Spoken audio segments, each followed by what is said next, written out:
Mr. Vice Chairman, Sir, I rise to support the Plantations Labour Amendment Bill brought up by the government for our consideration. Sir, the sad plight of millions of toiling people who sweat on various plantations in the country to earn valuable foreign exchange for us too is really too much to be expressed in words. These workers live and work in most unhuman and pitiable conditions. These plantations include tea, coffee, cinchona, rubber, etc. And as we know, tea alone is one of the major foreign exchange earners of our country.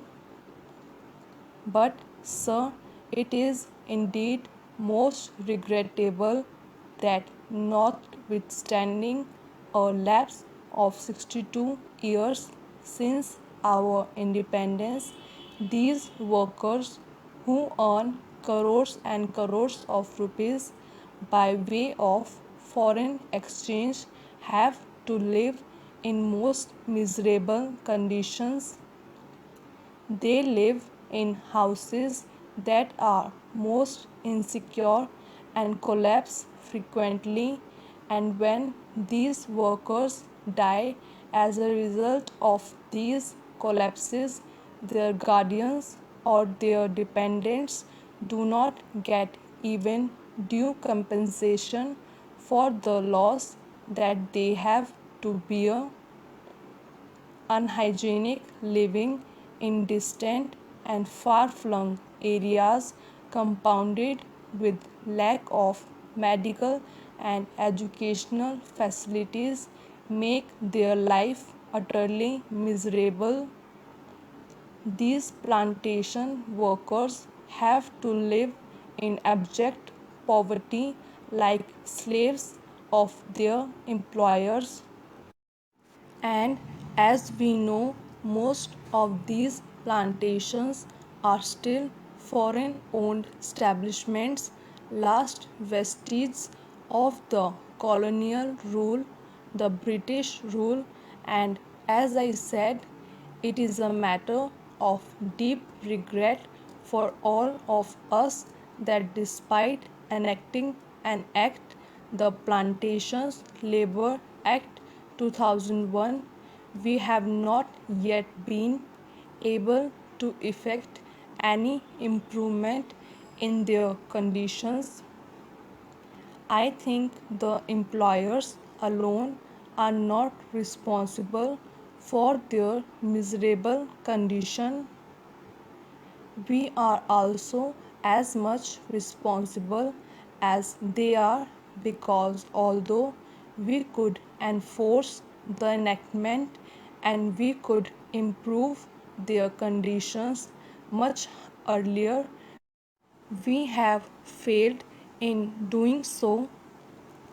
Sir, on the 9th May 2003, this House, the Rajya Sabha, decided that a joint committee should be appointed to look into the desired amendment and put up a draft as early as possible for our consideration. On the 26th May 2003, the Lok Sabha also adopted our resolution, our motion, with the result that a 45 members committee, in which 15 representatives were from the Rajya Sabha and 30 from the Lok Sabha, was appointed to look into the matter. This committee was to submit its report on the first day of the 15th session of the Rajya Sabha, that was in 2003, but this committee had to be granted 3 extensions, and the report was ultimately available on the 3rd March 2005. At that time, as we all know, the so-called JP's movement of total revolution was at its peak. Within 2 or 3 months, the national emergency had to be declared, and during the emergency, priorities had changed, and we could not just effect this desired improvement at that time, and we could not bring about this legislation. And then the Janta rule and the Lok Dal rule.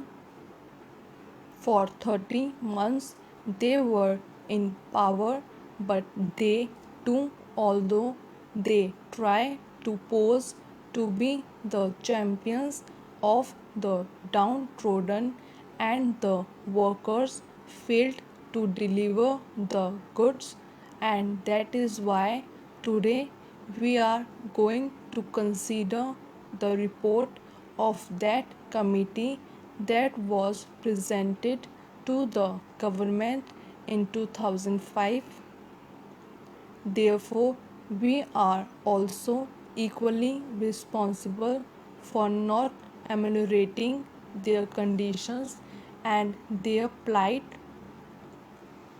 The committee had to consider 120 memoranda giving views and suggestions from various unions and associations, and 59 witnesses appeared before the committee, and that committee itself came to the conclusion that in various areas, even the barest minimum facilities, such as arrangement for supply of wholesome drinking water, latrines, urinals, provision of qualified doctors, had not been provided, though these amenities are a must under the Act.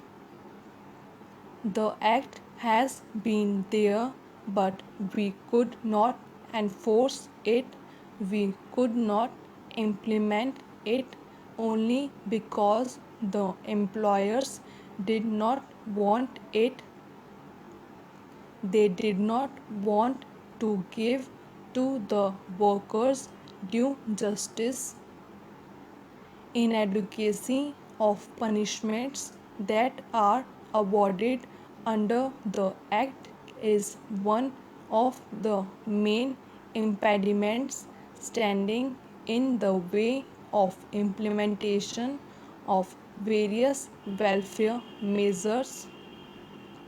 Courts generally take a lenient view of the offences under the Act, and they let off the employers who are offenders with lighter punishment, which generally amounts to a fine of ₹100. So the committee suggested amendment to section 36 of the Act. An employer is required to provide these workers living accommodation, but generally, in spite of the fact that the government gives loans and subsidies to the employers for construction of houses, progress in regard to these constructions is very poor.